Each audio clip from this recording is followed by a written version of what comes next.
बिस्मिल्लाहिर्रहमानिर्रहीम। इससे कबल हमने पढ़ा था कि फ़िल माज़ी की गर्दान क्या है, उसकी अलामतें क्या हैं, सीगा वग़ैरह क्या है, उसके बारे में पढ़ा था। आज हम उसकी मश्क जो है ना वो हल करेंगे। आसान अंदाज में मैं आपको समझाऊंगा ताकि आपको फ़िल का तर्जुमा, फ़िल माज़ी का तर्जुमा करना आ जाए। फ़िल माज़ी की पहचान भी आपको हो जाएगी अगर कुरान शरीफ में नीचे आयतें भी मैंने दे दी हैं तो उन आयतों में कौन सा लफ्ज़ फ़िल माज़ी है या आपने बताना है, और वो सीगा कौन सा है, फिर उसका तर्जुमा क्या है, ये आपने बताना है। तो देखें, सबसे पहले ये जो अल्फ़ाज़ लिखे हुए आपको नज़र आ रहे हैं तो इनमें सबसे पहले आपने सीगा बताना है। बस अभी आपने तर्जुमा वगैरह नहीं करना, सीगा बताना है। मतलब खरजता जो है वो कौन सा सीगा है, तो ता से पता चल जाता है कि ये ऊपर आप देख लें गर्दान के अंदर कि ता किसके आखिर में आ रहा है। तो ता जो है ना वो वाहिद मुज़क्कर हाजिर के आखिर में आ रही है ना, तो इसका मतलब है ये वाहिद मुज़क्कर हाजिर का सीगा है। रज़क़ना ये कौन सा सीगा है, तो आप ऊपर गर्दान में देख लें कि नून अलिफ ना कौन से सीगे में है। तो अगर आप ऊपर देखेंगे तो जो है वो जम्मा मुतकल्लिम के सीगे में ना आखिर में नून अलिफ ना है, तो ये जम्मा मुतकल्लिम का सीगा है। इस तरह आपने तमाम सीगों के बारे में बताना है। जब आपने ये बता दिया कि ये सीगा फ़लाँ है, ये सीगा फ़लाँ है, ये सीगा फ़लाँ है, अब उसके बाद आपने अब तर्जुमा करना है। अच्छा, तर्जुमे का आपको कैसे पता चलेगा? देखें, सबसे पहले आपने उसका मस्तर ढूंढना है। मस्तर के बारे में पूरी तफसील आगे आ रही है, तो इंशाअल्लाह अज़्ज़ व जल मैं आपको बताऊंगा। यहाँ पर मैं सिर्फ इतना आपको बता देता हूँ कि मस्तर से ही क्या होता है, वो दूसरे लफ्ज़ बनते हैं। मस्तर वो लफ्ज़ होता है जिससे आगे दूसरे लफ्ज़ बनते हैं।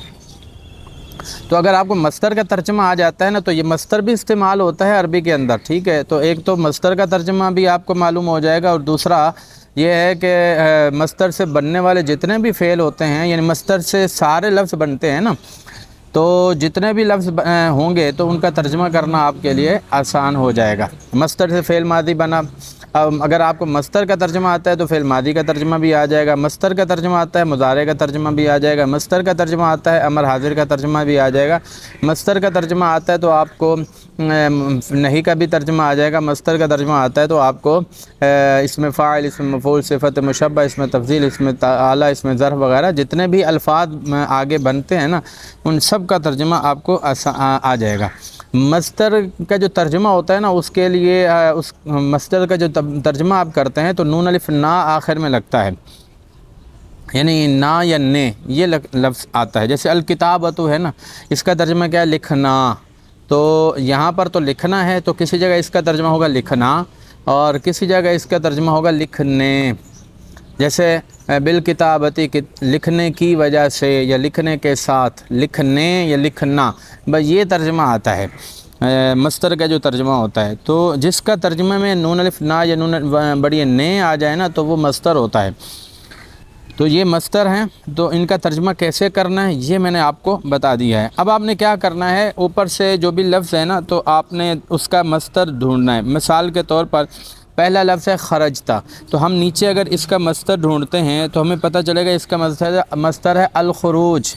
तो अल खुरूज का माना क्या होता है? निकलना। तो अब जब हमें मस्तर का पता चल गया कि मस्तर अल खुरूज है और इसका माना होता है निकलना, तो अब माजी खरजता भी का माना भी आ जाएगा कि खरजता का माना होता है तू एक मर्द निकला। वाहिद मुज़क्कर हाजिर का सीखा है ना, वाहिद मैना एक, मुज़क्कर मैना मर्द, हाजिर मैना तू एक मर्द निकला। ऐसे रज़क़ना है, तो जब उसका हम मस्तर देखेंगे तो नीचे मस्तर आता है अर्रिज़्क़ु, इसका माना होता है देना। तो अब तर्जुमा क्या होगा? हमने दिया। ये जम्मा मुतकल्लिम का सीगा ना, जम्मा माना होता है हम और जम्मा माना होता है सब, और मुतकल्लिम का माना होता है हम। तो हम सब ने दिया, तो यूँ इसका आप तर्जुमा करेंगे, या हमने दिया भी कर सकते हैं तर्जुमा। काफ़रू है ना, तो अब इसका मस्तर आपने नीचे देखना। तो अल कुफ्रु इसका मस्तर है। कुफ्रु का माना क्या है? इनकार करना। तो अब जो है ना, काफ़रू का तर्जुमा क्या होगा? उन सब मर्दों ने इनकार किया। ठीक हो गया। तो इस तरह करके आपने बाकी जितने भी अल्फाज हैं उनका तर्जुमा आपने इससे क्या होगा? दो फ़ायदे आपको हो जाएंगे। आपको मस्तर का तर्जुमा भी आ जाएगा, और दूसरा ये कि मस्तर से जितने भी लफ्ज़ बनते हैं ना, वो उनका तर्जुमा करना भी आपके लिए आसान हो जाएगा। चलें, अगला जो सवाल है ना, जो मश्क हमने दी है उसके अंदर कुरान की आयतें हैं। तो कुरान की वो आयतें जिनमें फ़ेल माजी का इस्तेमाल किया गया है, तो वो हमने यहाँ पर 1 2 3 4 5 6 6 6 12 आयतों 12 جملوں کا انتخاب کیا ہے جن میں فعل ماضی ہے۔ تو اب آپ نے کیا کرنا ہے، سب سے پہلے آپ نے آیت پڑھنی ہے، جیسے میں پڑھتا ہوں انکم ظلمتم انفسکم۔ اب آپ نے بتانا ہے کہ اس میں فعل ماضی کون سا لفظ ہے۔ انکم فعل ماضی ہے؟ نہیں۔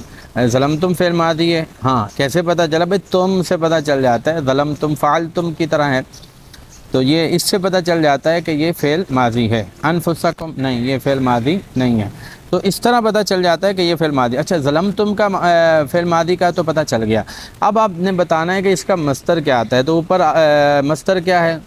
الظلم، اس کا معنی ہوتا ہے، ظلم کا معنی ہوتا ہے زیادتی، تو نیچے اس کا ترجمہ کیا ہوگا؟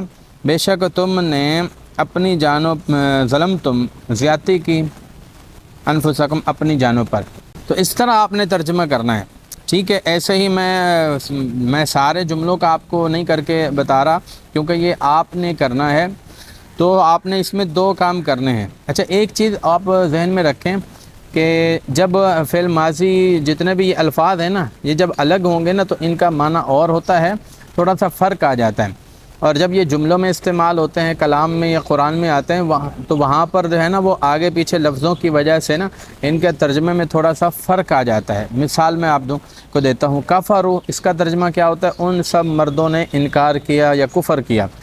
تو اب جب قرآن میں یہ لفظ استعمال ہوگا نا، ان الذین کفروا، تو الذین کے ساتھ آ گیا نا، تو اب اس کا ترجمے میں تھوڑا سا فرق ہو جائے گا۔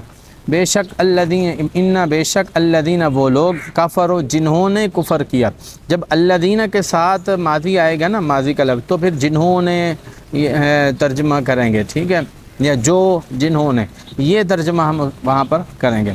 اچھا، جیسے کفروا ہے، وہاں پر ہم کیا ترجمہ کرتے ہیں؟ ان سب مردوں نے کفر کیا، لیکن جب قرآن میں یہ استعمال ہوتا وہاں پر ہم یہ نہیں کہیں گے ان سب مردوں نے کفر کیا، تو ہم وہاں پر یہ کہیں گے انہوں نے کفر کیا۔